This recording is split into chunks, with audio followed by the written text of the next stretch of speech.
Who has the responsibility for the education of your children? Is it you? Is it the government? Maybe someone or something else. I want you to know we're going to tackle this issue and more as we travel further every day. Hi, I'm Charlie, and sitting in for John Arthur today, and we're praying for him. He's out of town due to a death in the family, and John Arthur, we want you to know we're praying for you and hoping you're enjoying that time with family. But we're going to continue on the podcast here, and we've got a new one with us today. We'll introduce him in just a moment, but Miss Nikki is back in the chair of theology. You're a fixture there. I am fixed. Yes.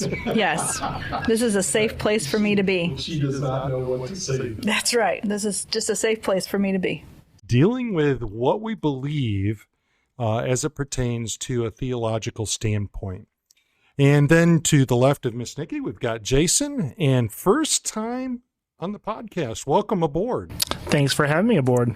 And looking forward to this. We're dealing with the explanation of what we believe, the reasoning behind that. To the left of him, we've got Justin. Hello. All right, everybody, golf clap. Yeah. Justin. That won't get confusing at all. They will mix our names up. Yeah. Dealing with the community and the country at large. And then to the left of him, we've got Steve in the chair of politics. Yes, sir. Good to have you. Bet, man. And of course, politically incorrect. And I'm sporting a new hat today. My Jerusalem hat is on the table out. And but this is the Glory Project hat absolutely. Today. Appreciate you supporting that. Takes care of the missionaries in East Asian or the Asian continent over in that area, but we're being promulgated by the Pomeroys today. I know, it feels like family devotion time. You guys are getting an inside look of family devotions. Pomeroys today. There you go. Yours truly is sitting in the chair of economics today. Today, in particular, with this particular issue, we're not going to have a whole lot of economic things to say. Next week, we will, and that kind of takes us into how we're going to do these next couple of podcasts. Today is going to be part one. Who has the responsibility for the education of your children? And you may not think that this is a really important issue. It is. It is extremely important. We're going to get into that. These guys are going to share with you why it's important. Next week, we're going to deal with fulfilling the responsibility, helping you understand how to go about that. Today, we're going to cover some notable quotes. We're going to talk about the cultural fight that exists currently, and that fight is getting, dare I say, hotter. The issues that we're seeing around the country are really starting to show the true problems that we're going to have as parents. And then we're going to look at this, obviously, from a biblical standpoint and try to give you some framework about why we believe what we do and feel about it. I want to share with you some notable quotes to get us going. Three of them in particular. And by the way, Ryan, our producer, I just really appreciate him and all the work that he does. Does a wonderful job at the board. Thank you so much, Ryan, for what you do. If you would, go ahead and pull up that first quote, the C.S. Lewis quote. And I love C.S. Lewis. He's got a lot of wisdom. C.S. Lewis was a former atheist and turned Christian, and just an excellent apologist. And so I want to share some of those things. Scroll down a little further on that, Ryan, and you should see. Nope. Yeah, you can go ahead and show that if you want. That's fine. Yeah. And so the first quote from C.S. Lewis: "The task of the modern educator is not to cut down jungles, but to irrigate deserts." And think about that for a minute. And I want you to think about that from two perspectives. I want you to think about it from the perspective of children, which is what we're talking about today. Okay, that is where we're honing in. When we talk about children, we're talking about children ages 5 to 18, if you will. All right, we could go younger than that, and we absolutely could. But the main focus is your 5 to 18-year-old that is going to be educated throughout that young life for the future. That's what we're talking about there. And to irrigate deserts. That's something to really ponder there. Malcolm X had a very interesting quote. Only a fool would let his enemy teach his children. Only a fool would let his enemy teach his children. Wow. That's powerful. It's very profound, isn't it? From a guy like Malcolm X. Yeah, and we're not here to endorse or rag on Malcolm X, but a lot of people would not look at him as having some pretty important things to say. And in that respect right there, boy. Well, what you're seeing is that he took his role as a father. He had a belief system. Yep. And these are my kids. I'm their father. And I'm not going to let somebody who has a different belief system corrupt my children. Boy, point well made. Well, that's the podcast. There's a podcast right there. Exactly. But one more quote here to kind of get us kicked off.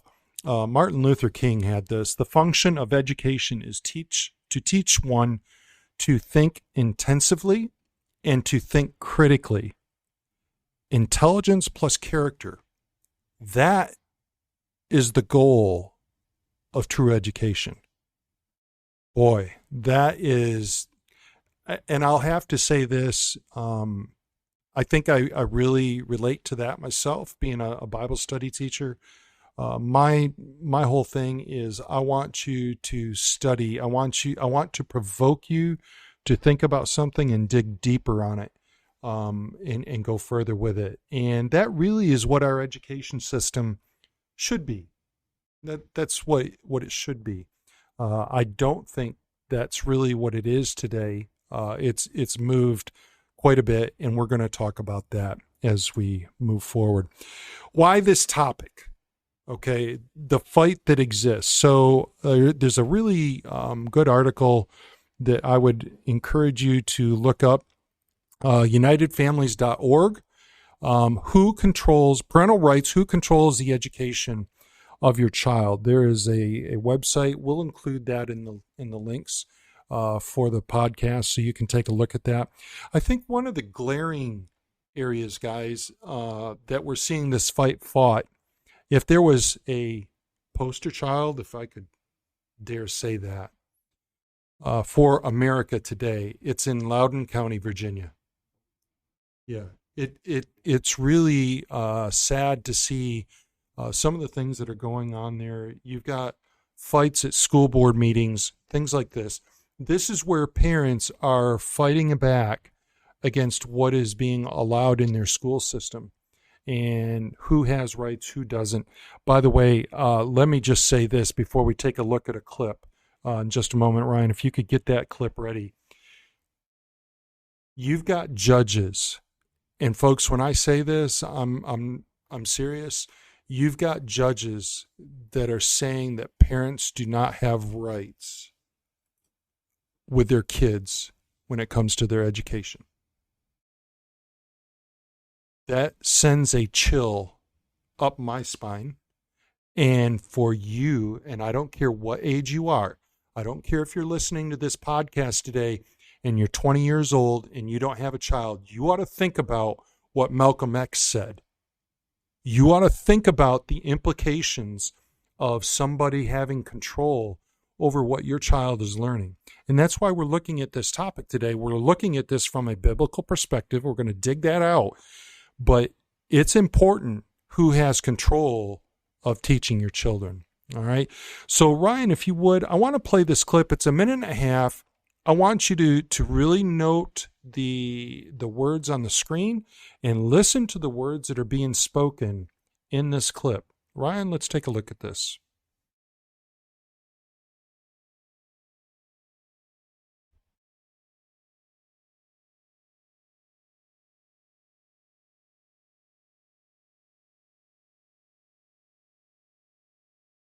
You're. There we Oh. go.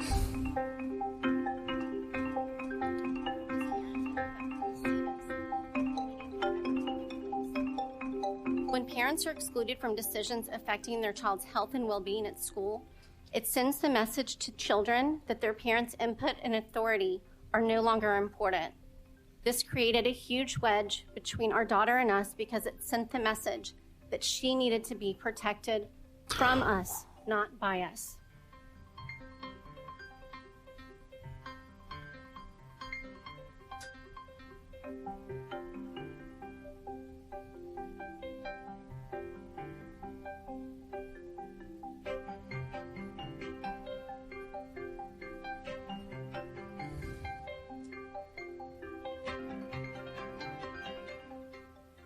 What we don't want is the school district to try to take on the role of being the parent, because they're not.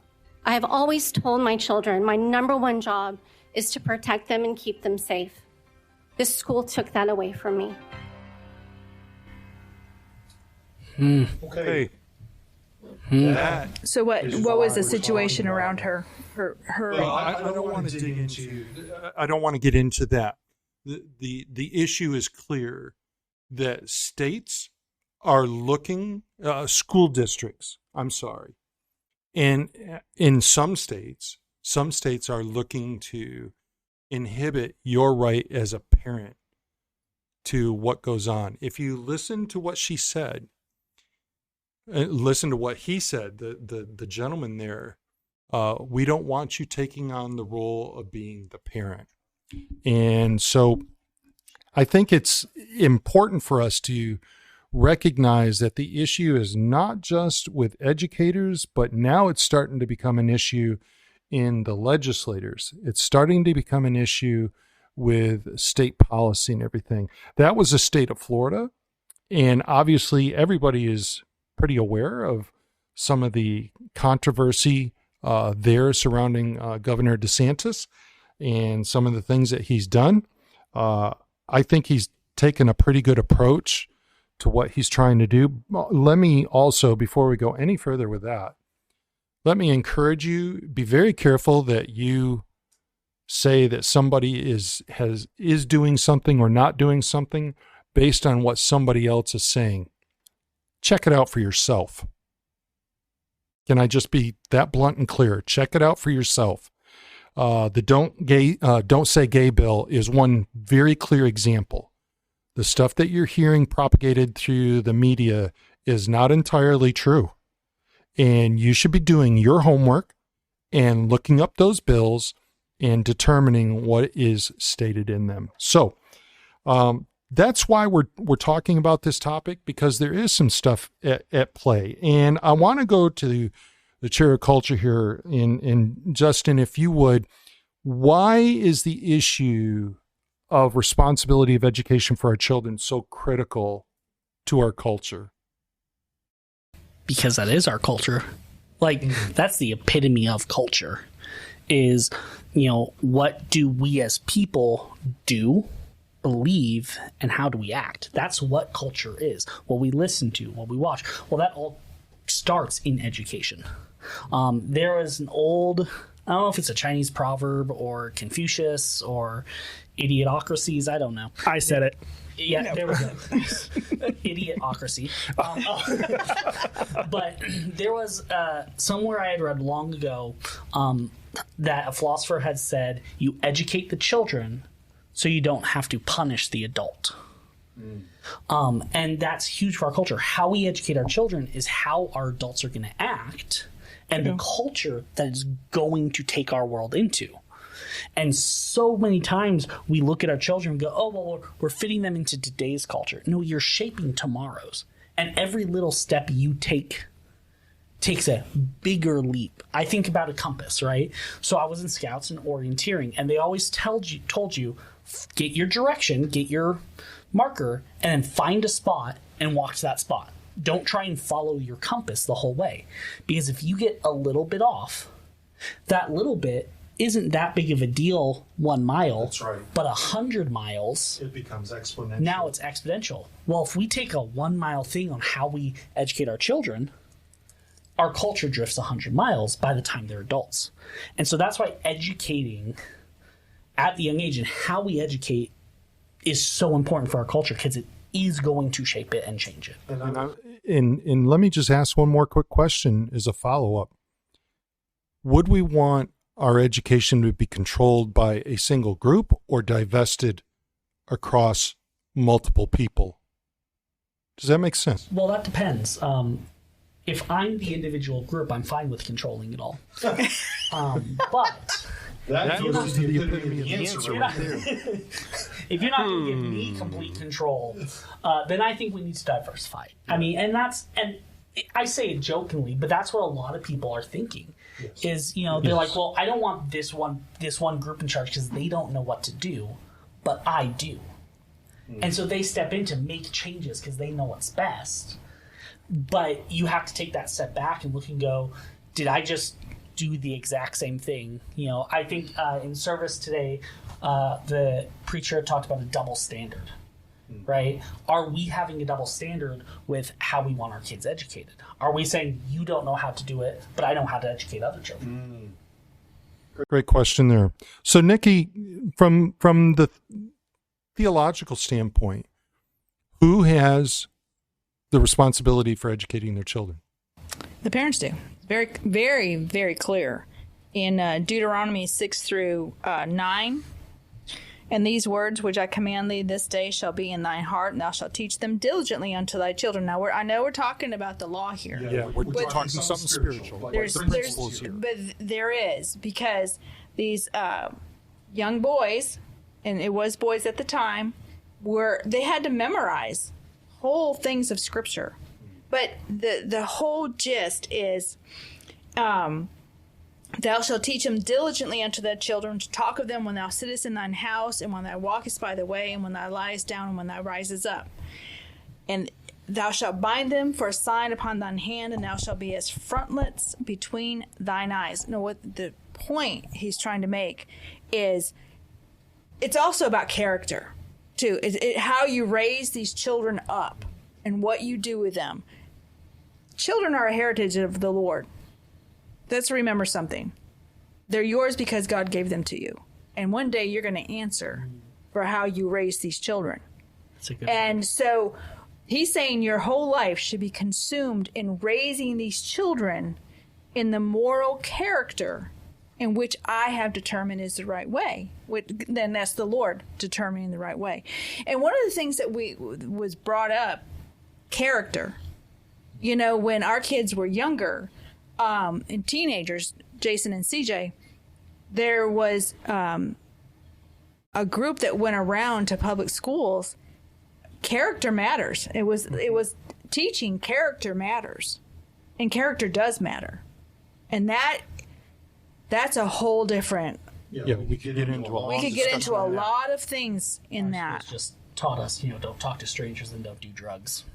and it didn't stick. Yeah, as I'm on a podcast talking to strangers. Yes, it's really it's interesting that you bring that up. Those are some of those things that we, I get nervous when I run into a store, and you might have a dad or a mom walking around with a little child, and little child's looking to talk, and so I think about, okay, how much do I interact with this child? It sits there. Yeah. It sits in the back of your mind. I work in children's ministry, and I have for 15 years, right? And the one thing I used to do when I was younger is I have little eyes that go on your fingers so you can turn your hand into a puppet, and it's great fun, right? And I used to always carry them with me. So if I was at like McDonald's or something and there was a kid there, put it on, I'd make him drink from the straw. And the kid would have a laugh and a laugh. And then, parents would be, and the kid would laugh and laugh. Well, I hit the mic. My mentor was like, Justin, that's great. However, afterwards, you need to go make sure you introduce yourself to the parent. Because otherwise, that's stranger danger. That's a little weird. Yeah. Right? But it does. And as a parent, because I was young, I had no sense of what a parent thinks, and I'm still not a parent, so I don't know fully. But you wonder who is interacting with my child, right? What are they doing? What is this man showing that my kid is not telling me, right? And I don't do it anymore, especially as I've gotten older and more beardy, and I'm stranger danger poster. You just Kind of you weird. just try to exercise some caution. Yes. Yeah. But Kinda we weird do that looking. with we do that with who interacts with our child. Yep. But are we doing that with who educates our child? Are we taking that Yeah. same caution? Right? Miss Nikki's reading verses about it's your job to educate your child. Nobody thinks, it's not my job to protect my child. I mean, in the video, she even said it's my job to protect my children, and nobody went, actually, it's not. Right. But you need to protect your child in the education too. Yes. I was going Thoughts here. Go ahead, Jason. to interrupt there because you said a statement when she was reading the verse that the Bible was talking about a spiritual thing, but if you really think about it, education is a spiritual thing, right? If you listen to somebody like Rabbi Daniel Lapin, he talks about the difference of spirituality in the physical world. Is spiritual is anything you can't really deduce with your five senses. Seeing, hearing, smelling, feeling, tasting. So music, for example, the enjoyment of music, that's not something you can understand with your five senses. That's a spiritual thing that God gives us, right? If that makes sense. So when you're talking about education is not something you cannot hear me now. You can. Yeah, we just want to make sure we pick it up full because you got some good stuff here. Yeah. So when you're talking about education is very spiritual. The first educator in the world was God. When God sets man in the garden, he gives them two rules, right? Be fruitful and multiply, and don't eat of the fruit of the knowledge of good and evil. Well, does that mean that God didn't want man to have knowledge? Hey, don't eat of the tree of knowledge and good and evil. So I don't want you to have knowledge. Well, that's not the case at all. At least not if you really look at it, right? So it also says in Genesis that God would walk through the garden in the evening time. And that's where he kind of communed with Adam and Eve. Well, what do you think they're talking about? The weather? Hey, Adam, how was the weather today? Oh, it was a nice balmy 75 degrees. Sun was out shining, not a cloud in the sky. No, God is teaching man good and evil. And so he gives them the option. You can learn good and evil from me. I can educate you. Or you can figure it out on your own by eating the fruit of the knowledge and good and evil. Right? So They chose wrong. Spoiler I was alert. going to say. well, that's the same battle we're I don't have my headphones on, so I didn't want to. I would drop the mic, but it's was kind of really attached good. to the table there. So, but if you look at it, it's the same choice we all have today. With you either listen to the Holy Spirit, right, to teach us good and evil, or you figure it out on your own. And what the school system's doing now is teaching kids, hey, go figure it out on your own. Good thoughts. Nikki, if you would, pick out Proverbs 22:6 there. This is another good verse that really shows the responsibility aspect. Train up a child in the way he should go, and when he is old, he will not depart from it. Now, we could get into a long discussion on that alone. I do want to make one thing clear. A child may depart from that for a short term, but it's very likely that they will come back to it. Well, there's other verses that it's all talks about training, and the verses I also brought out is when she was talking earlier that it's our job to protect our children, and the school is giving them the impression that it's our job to protect you from your parents, which is a very dangerous, very, very dangerous.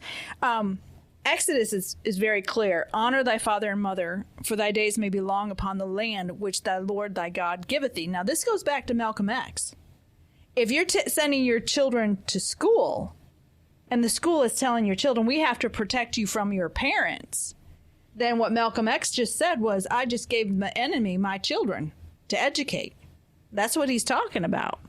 But when we talk about training, we also need to bring out, fathers, provoke not your children to anger, lest they be discouraged. So when you training your child and they leave your belief, is it some outside resource? Is it something that you've done that they've got to reconcile in their mind that, because some parents do cause a lot of discouragement with their children. They don't handle things correctly. Steve, let me come to you from the aspect of a political standpoint, talking about the leadership, the governing. Where are the battles, these parental rights, if you will, in education? Where are they being waged currently? Where do we see it? Well, right now there's basically kind of two places, really.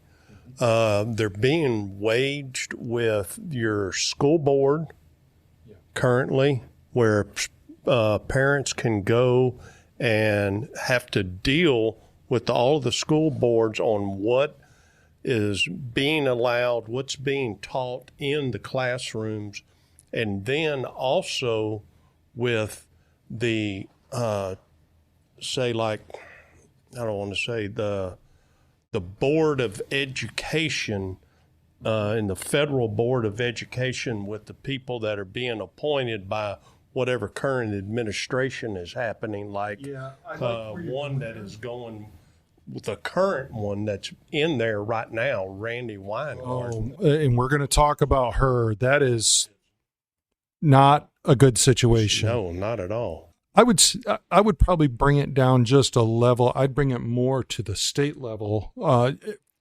Yes, for sure. At the federal level, there is issues, no doubt. By the way, I'll just give full disclosure here. If it were me and I were a candidate for the White House, I would absolutely abolish the Department of Education. Gone. Because it is not doing anything for our country at the moment. Maybe we leave that off of your campaign trail. Yeah, well, I'm not.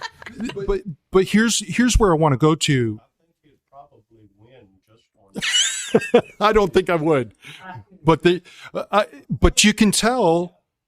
In Steve's exactly right. When the battle is in your board meetings, for sure.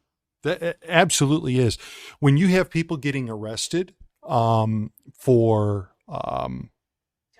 telling the truth, when you've got parents that are being kicked out of board meetings because the board doesn't like what's being said. By the way, if you want to really have some fun, and I say that sarcastically, just go ahead and do a little search on YouTube or Rumble, looking for board meetings, and specifically parents reading from books. I'm going to call them pornographical books. So they don't want it being read, and they're cutting off mics and they're telling parents to leave. Well, wait a minute. If that's something that's being allowed, why are we cutting parents off from that? Just something to think about there. But my point is this: there's two places where this is really being waged. Your board meetings, and I think Steve's on to the right track here. I would probably say more at the state level, but it's going to eventually make it a hot topic at the federal level. And that's where Steve's Well, going. Charlie, I do have the House Republicans have passed a Parent Bill of Rights. Mm-hmm. Now, I know that's not in law yet, but it has to do with decisions in their children's education, access to teacher-parent meetings, school budget material, curriculum. And it was passed by 213 to 208. What bothers me is 5 Republicans defected. That's mind-blowing. That blew my mind. That blew my mind. Yes. I will say this, though, from the political aspect. I noted something that my good senator from Louisiana, Kennedy, he actually read from one of these quote-unquote pornographical books in a committee meeting. And that kind of put a chill on the whole meeting. And the one thing I really appreciate about Senator Kennedy, he is not afraid of truth.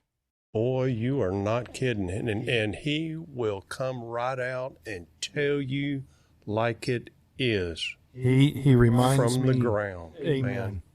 And I appreciate that. Jason, so what is the wisdom of parents being responsible for educating their children? Well, we can talk about it. I'll talk about it from a father's standpoint here, since I'm very involved in my kids' education. Philosophy of a father. Yes, the philosophy of a father here. And by the way, if you guys aren't watching on YouTube or Rumble, you're missing out on my cool sandals that you can see out underneath our seats here. So I feel like the Kevin O'Leary of philosophy, because Kevin O'Leary wears those Bermuda shorts with a cool shirt or jacket on his podcast there. So I am the Kevin O'Leary of podcast. You guys just didn't know it yet. So focus. Hey. You weren't sure he was a dad. Here we go. Here we go. Yeah. Let's talk about fathers and mothers for a minute in the relationship that they have with their kids. If you really look at it, children have a very natural physical relationship with their mothers, right? The mother carries a child around for 9 months. Mother nurses the child for 3 to 6 months, depending on your philosophy on that. But a child's relationship with their father is 100% spiritual. There is no physical connection outside of that moment in time where the father donated some DNA to the process, where the father has a physical connection with the child. So that means that a father has to be spiritual in order to have that relationship with their child, right? I keep getting told I'm too far away from the mic. There you go.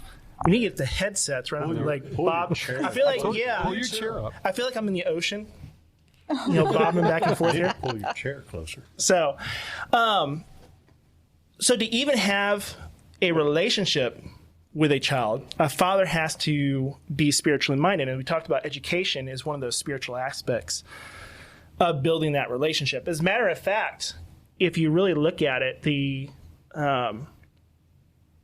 and again, this is a stat that I got from or not a stat, but a video I had watched as I was trying to review for this. But the only way that a child knows who their father is by the testimony of the mother. And a lot of times, the mother doesn't even know who the father is. So if you think about it, the father has a harder responsibility because he has to be more intent on the spiritual aspect of educating the child. Mothers, get in the comments below. Let him know if fathers are. I was going to say, do you want to clarify that? It's just sometimes the mother doesn't know. Not many times, but sometimes.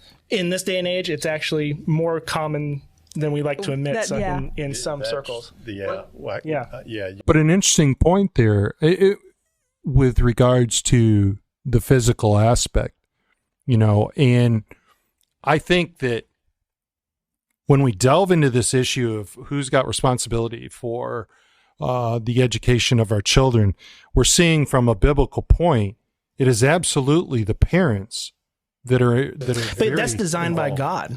I mean, who created the whole process of the mother carrying the child for 9 months, and that's all physical, easy to determine who the mother is because there's witnesses there when the mother gives birth. But God designed it in a way where the father is more of a spiritual influence, very much the way that we view God now, right? God is our father, and it's not, we have Jesus, right, who's the physical representation of God on earth. But most of our 100% of our relationship with God is spiritual. So let me just clarify for those of you watching right now. I want you to understand something. Today, we're not talking about the how. That is not the purpose of this podcast today. The purpose of today is who has the responsibility for the education of their children. You may be watching today and listening to this, and you may be going, doggone it, I can't believe these people are saying that I need to homeschool my kids. You haven't heard the word homeschool come up. Homeschool. It has not come up. We've not talked about that. What we're talking about today is who has the responsibility. There's a number of different forums or formats to educate your children to fulfill that responsibility. That's next week. We're going to talk about that next week.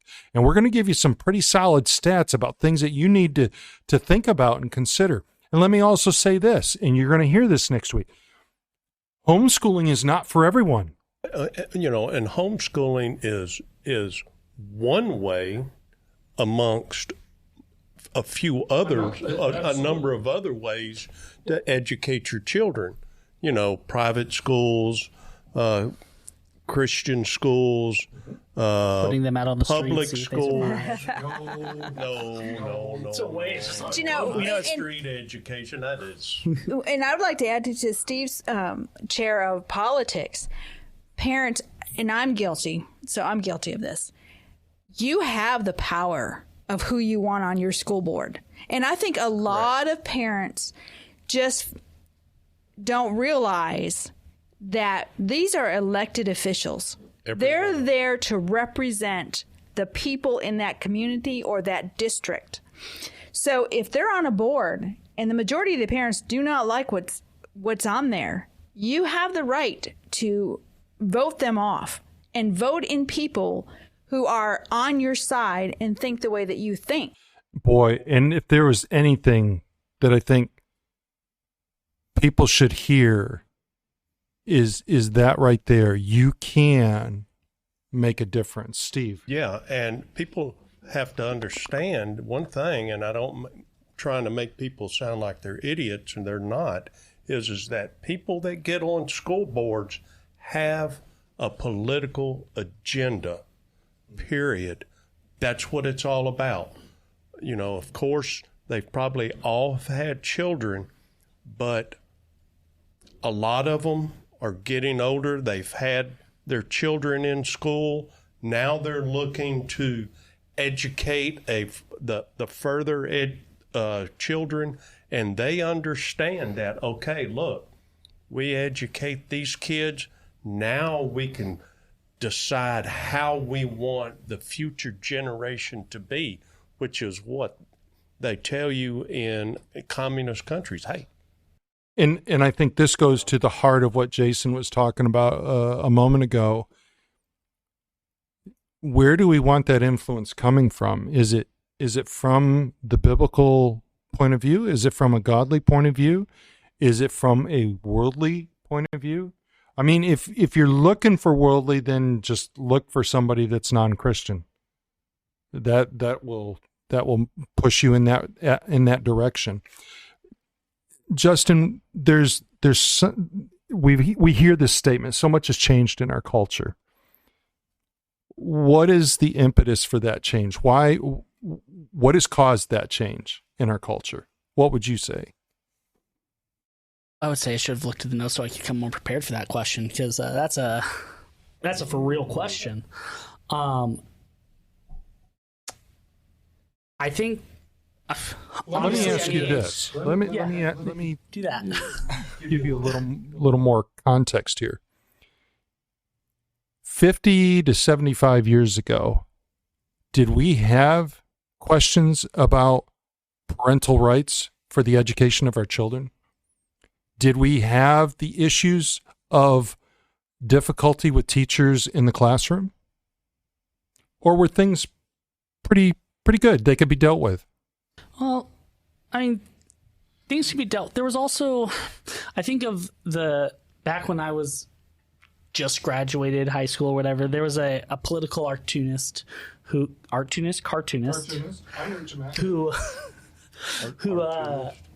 had drew a we have a picture, and it said, wordsmith in the building. Yeah, right. They're having a stronk, smelling burnt toast. And he drew one that said 50 years ago, and it was a parent holding up a bad grade going, explain this grade to me.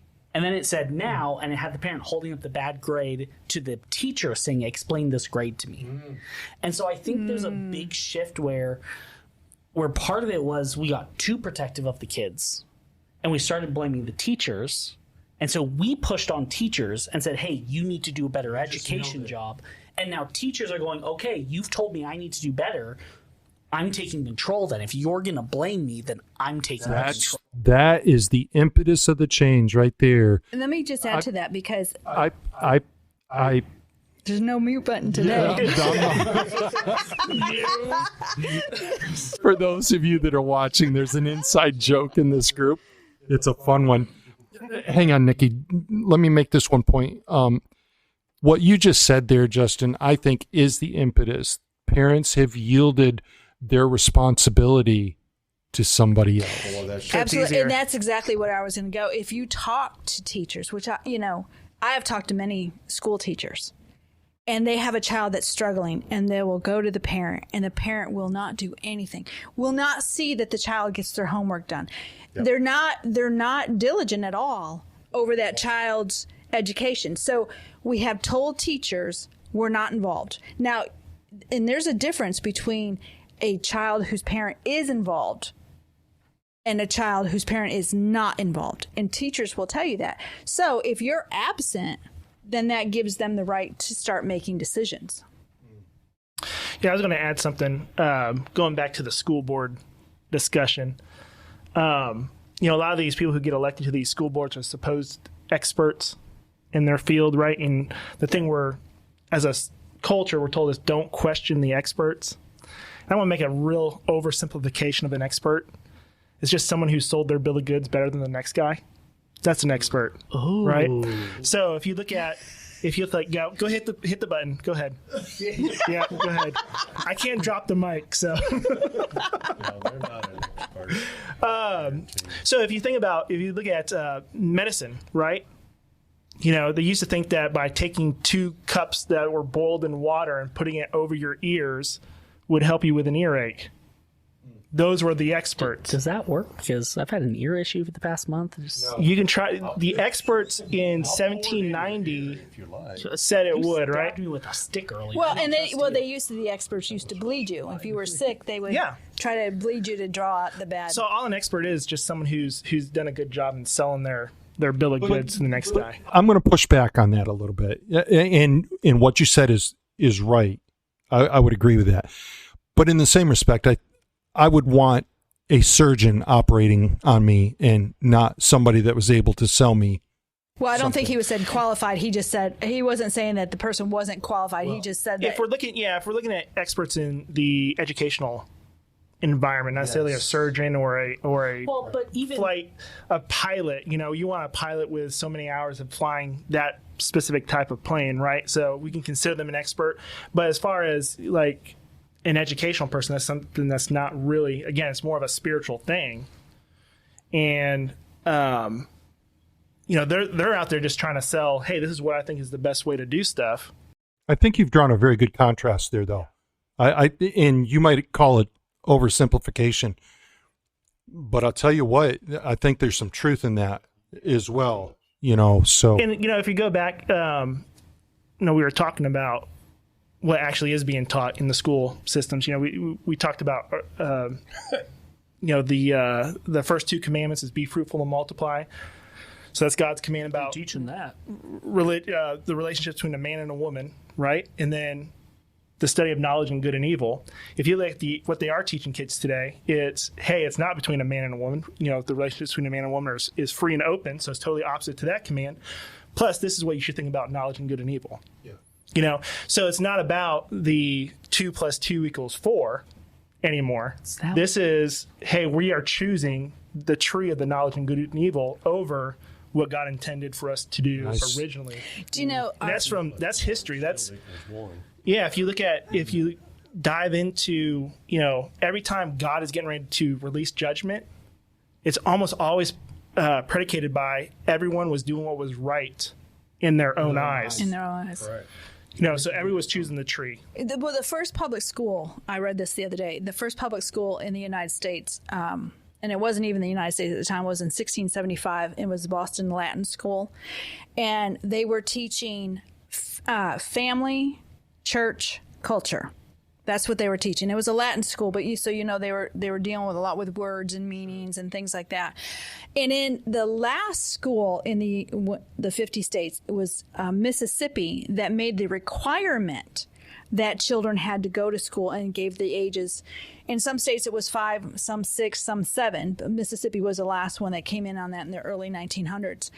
And the reason that was because of the opportunity for the children. Because parents had the right not to send their children to school. But is that good for the culture to have uneducated children in the culture? So that's a good thing. They were thinking along the right terms. No, we want your child to have an education. We want them to read, to write, to do math, so they can function in our culture and build a better, bigger, healthier culture. So those were good things. And if you go back and you study that, there were times where they introduced literacy. Usually math and reading were taught at home, and school was teaching something out. And then they added, no, let's do this. But if you actually want to do history correctly, it was because they wanted them to read the Bible, because they felt reading the Bible built your character. We can't get away from the fact that our history is built on biblical principles. That's good. Yep. Steve, I want to go back to you for just a moment. So with this fight in our culture regarding, the school boards and things like that, I think if people were to watch the news today, they would almost come to the conclusion that it's a fight that cannot be won. So my question for you, twofold. Number one, can it be won? Number two, how? How is it won? Yes, it can be won, and the way that you win it is, number one, you've got to pay attention to who you're voting for when you place them on the school boards. Yeah. And number two is you go to these school board meetings. You talk to the people. You let them know exactly what you think, how you feel about what it is that these rules that they're trying to institute, and how the parents feel about the education that their children are getting, and how the parents think about the education system itself. I think that's right. Well because said. Right now it seems like, the education system is a bad train wreck right now. You look at where it's headed, you've got it to the point to where, like Nikki was saying, where they're not wanting you to let the parents know what's going on. They're trying to keep you from the parent protecting your own children. If something happens, wait a second, we're the school, we're going to protect you from your parents. And just so everyone knows, what Steve is saying here is happening in the U.S. today. Yes. There are school districts that are saying that you as a parent do not have a right to know if your child is going to be transgendered. That's, I'm telling you. Wasn't there a law in California even that they either tried to pass or absolutely parent doesn't affirm Yes. that child's decision, then they might lose parental rights? Yes. Yes. So, guys, it's such a critical issue. For you moms out there, when you have your child, man, Mama Bear was just born too. First child. Don't mess with my baby. And you understand what I'm talking about there. I want you to take it a step further. I want you to think about the issue of your child being educated in a way that you don't agree with. Whatever that way might be. I might not agree with what you want to teach your child, but who has that right? That's you. So this issue, and just what Justin brought up there, that's in California. If you don't think that's going to attempt to make its way across the nation, you are sadly mistaken. And think about this. Here's a first-time parent. I've just now, two people, a mother and a dad, they have their first child, and then the state is telling them, these are the only rights that you have to your child. You can only do this as a parent because we have the rights to your child, not you. You cannot do this. Only thing you're allowed to do is feed, clothe, and love on your child, but you can only love them in a certain way. Because if you do more than what we say, we're going to put you in jail and arrest you, because if you do it any more than what we say, hey, that's and not you need to right. emphasize that you're paying all the bills.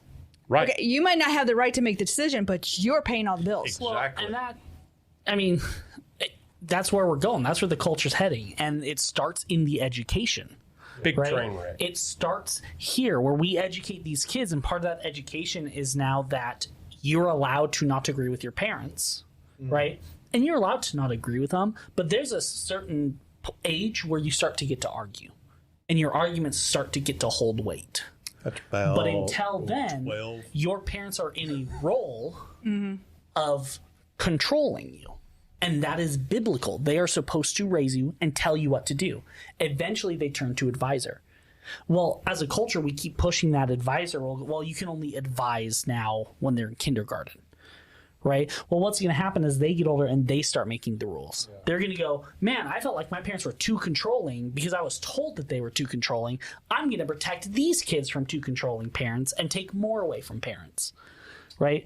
We're going to keep grabbing more. And every day, further every day. And you know how this we're happens? Keep grabbing more.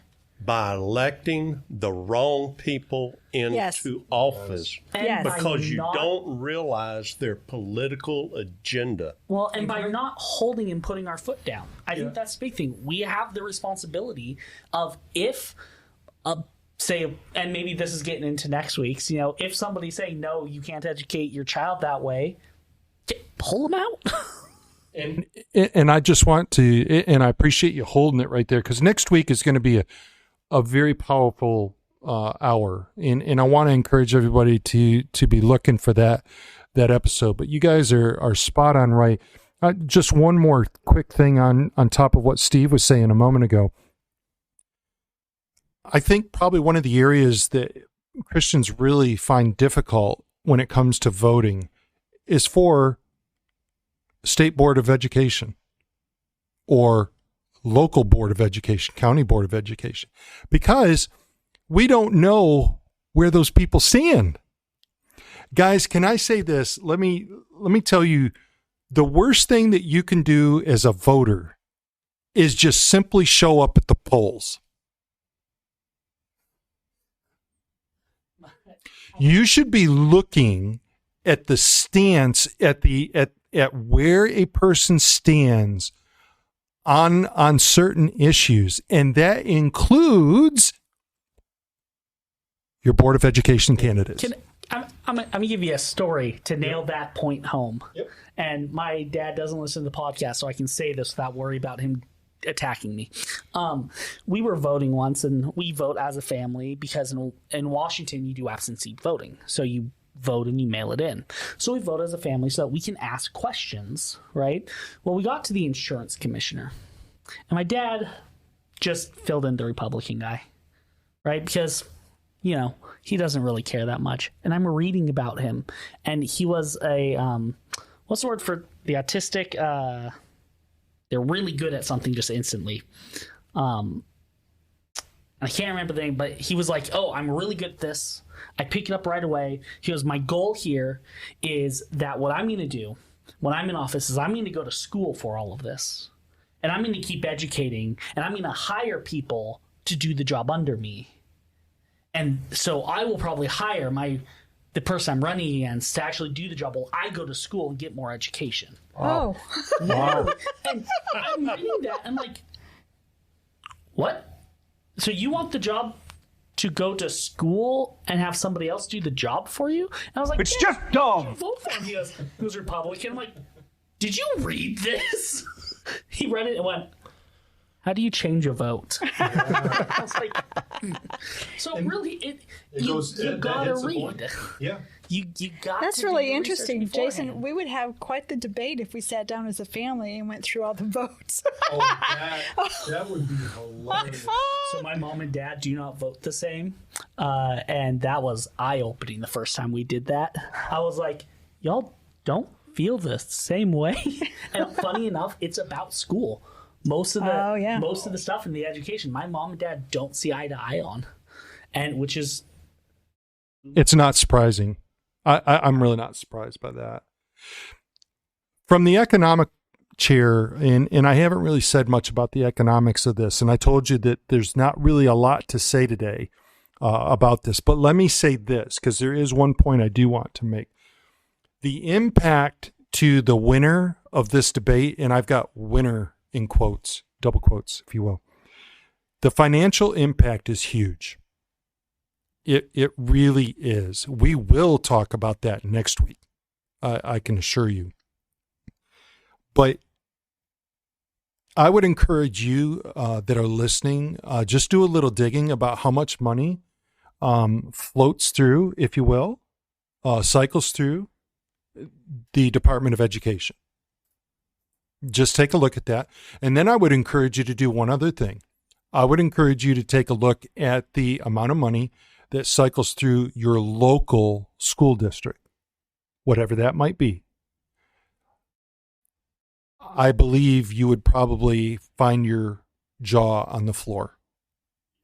It is mind-numbing, mind-blowing, mind-boggling, the amount of money that cycles through education. So the economic impact would be incredible to the winner of this debate. I'll say, so Charlie, let me ask you this, speaking from the economics standpoint there, when you say the money flows through the education, is it all going to the schools, or are these people who are able to put the books in the library, are they getting chunks of that? No.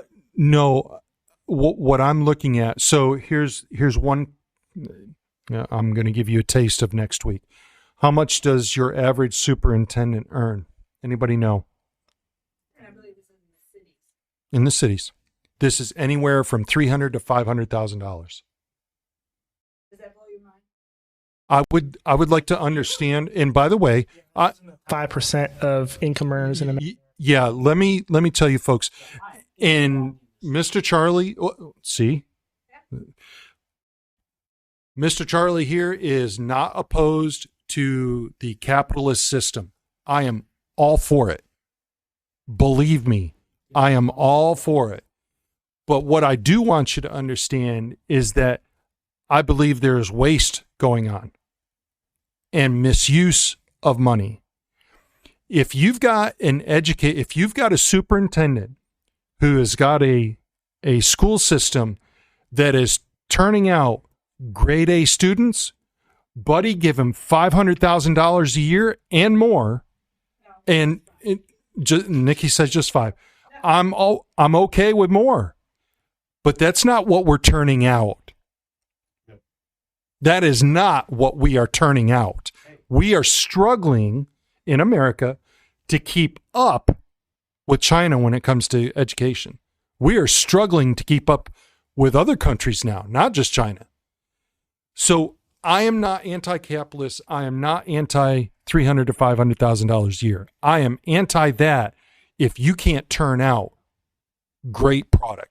And great product is kids that are strongly educated and able to make good decisions in life. Here's the thing. How much? I'm not sure, but I can bet you that the superintendent for HISD makes an enormous amount of money. Absolutely. But they have a horrible school district. Absolutely pathetic. Tell me how you really feel. Mm-hmm. Well, hey, you want me to get politically really incorrect? Horrible school district. Mm-hmm. The state took it over. Well, nationally, think about it. This is the national stat, and it's from the. See, I had it written down, and I deleted my notes somehow. So I had all my notes written down. Stuff ready to go. Oh man, that's why I should write it down on paper. But anyways, it's 40% of graduates out of high school can adequately read and write. So if you think about a passing grade Yeah. Conservatively is 70%. That's a passing grade, conservative. That's sad. 40% can read and write adequately when they graduate high school. 40%, that means 65% can. Let's do this. We're going to go around to each chair here. I want you to give us your most important takeaway for people to think about today pertaining to this topic of the responsibility for the education of your children. Let's start with theology. Well, I if you're a Christian, you need to understand you're going to answer to the Lord for what you've done with his heritage. Children are a heritage of the Lord. Many of you have stood before an altar and you have vowed and committed to raise your children according to the word of God. And you're going to answer for everything that you have done with that child. Chair of philosophy. Why is it important for children to be educated, for the education of children to be under the responsibility of the parent? The reasoning. Outside of God designed it that way. Well, Nikki already touched on that. Pick another one. No, it's I'm gonna actually talk to your point about the winner of this debate. There's no winner of this debate. This debate will go on for the next until Christ comes back. So our kids will have to deal with it. Their kids will have to deal with it. If you look at even like the issue of the Tower of Babel, right? You have Nimrod. The Bible said was a mighty hunter before the Lord. And some people misinterpret. They think, oh, he was a mighty hunter and he was under God's rule. But that's not what it's talking about. It's talking about Nimrod was a mighty hunter and people looked to him for provision instead of the Lord. This is right after the flood, right? And if you look at it, what did Nimrod do with that authority? Because people were looking for him for provision. He went and he created an empire, 5 cities. And a lot of people think that he's the one who actually initiated the Tower of Babel because he created the city of Babel, right? And so the idea of who is better off at protecting your kids is always going to be, is it the government? Is it Nabal or Nimrod? Is it Nimrod? Is Nimrod the best person to protect your kids? Or is it, God the best person to protect your kids? And I think that's really what and that's going to be the fight from here until Christ returns is who's better off at teaching your kids. Sure, culture. Just culture is going to tell you they've got this. They're going to tell you, don't worry about it. We've been educating for a very long time. We know how to do this. At a 40% pass rate. Yeah. Don't listen to culture. We need to be against culture. We need to be biblical. Don't let culture tell you what to do, especially if God is telling you differently. Mr. Steve, Chair of Politics. I'll walk that same path on what you were saying. Politicians are going to tell you we've got the education system down. We got the people in place that know what they're doing, that know what they're talking about. We've got it all set up. We've got all the financing, everything in place. You need to listen to what we're doing, what we're talking about. The boards of education, we know what needs to be done. We know what books for your kids to read. Yeah, right. Pornography, right? For first graders and kindergartners, right? Yeah, that's perfect. But people need to take care. Read what these people want and vote appropriately. And from the Chair of Economics, I'll disagree with Jason on there is a winner. It's a matter, are you going to be on top of this or not? I think it would be very wise for us as parents, as adults, to heed some of the things that have been shared today, because the economic impact is big. And I would want you to understand that depending on who wins, you could find even more dollars coming out of your pocket.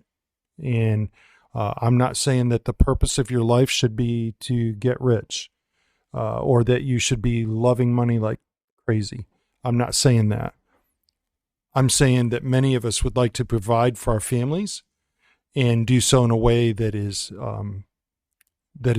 decent and in order. So definitely something to think about there. You know what? I want to really thank you for joining us today, and check us out.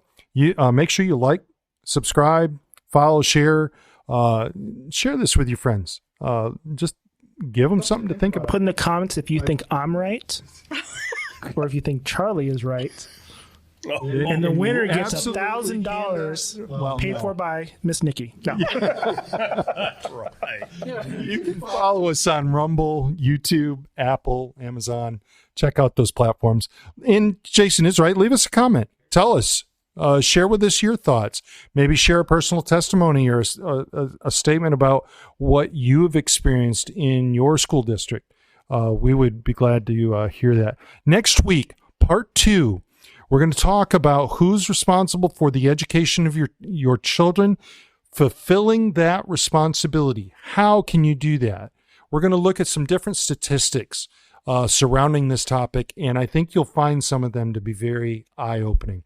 But until that time, I want to say thank you again and have a blessed day. Thank you. Okay. Guys, put it back on. Man, Jason, holy cow, the first timer. He fell for it. I want you to take a moment. I want you to describe one of the funniest stories of your educational experience. Funniest stories of your educational experience. Just one. All right? Oh, my goodness. And I was fixing to go over there to you. Steve, are you ready? Yeah, sure. Go ahead. Thinking about this, yes. Okay. When I was in high school, I used to take drama classes, believe it or not. Can you imagine? You drama? Well, never. And I took them for like 2 or 3 years in a row. And we used to have where our teacher would give us these ideas on to come up with a skit in class. You'd only have like a number of minutes to come up with it. Wow. And then you would have to do it before the class. Okay. And so, and everybody'd be sat there working on it and writing down their little skit on what they're going to do. And I'd just sit there. You're ready to go. No, I would just sit there. Wouldn't worry about it. And she'd sit in the back class and she'd go, Steve, are you going to work on yours? I'd say, no, ma'am. She'd go, okay. And this was like happening for like a few times before she realized what was happening. And then I would just get up and ad lib. Whatever came to my mind, I'd just ad lib it. Oh, my. And she would sit in the back of the class and grade us on our skit. And she would just be rolling and laughing and almost falling out of her chair when I'd be doing, and I would just ad lib stuff. And it just. And your grades were? Meh. A. An A. Oh, yeah. The ad-libbing man. Oh, yeah. Justin. Ever rolling. I had one, then you distracted me. You want me to come back to you? broke me. Yeah, give me yes, because I need 30 seconds to reason it. I don't know if I have a funny experience. Sure you do. Oh, that's okay, because I got one now. Oh, okay, so good. Come back. I have ADD, so if I don't do this now... I had a very dark and dreary education. Yeah. Really There was no laughing in our house. Yeah, We couldn't... and ADHD. Yeah. We did. We had a little corner. No. Justin's got to go. Don't put us together.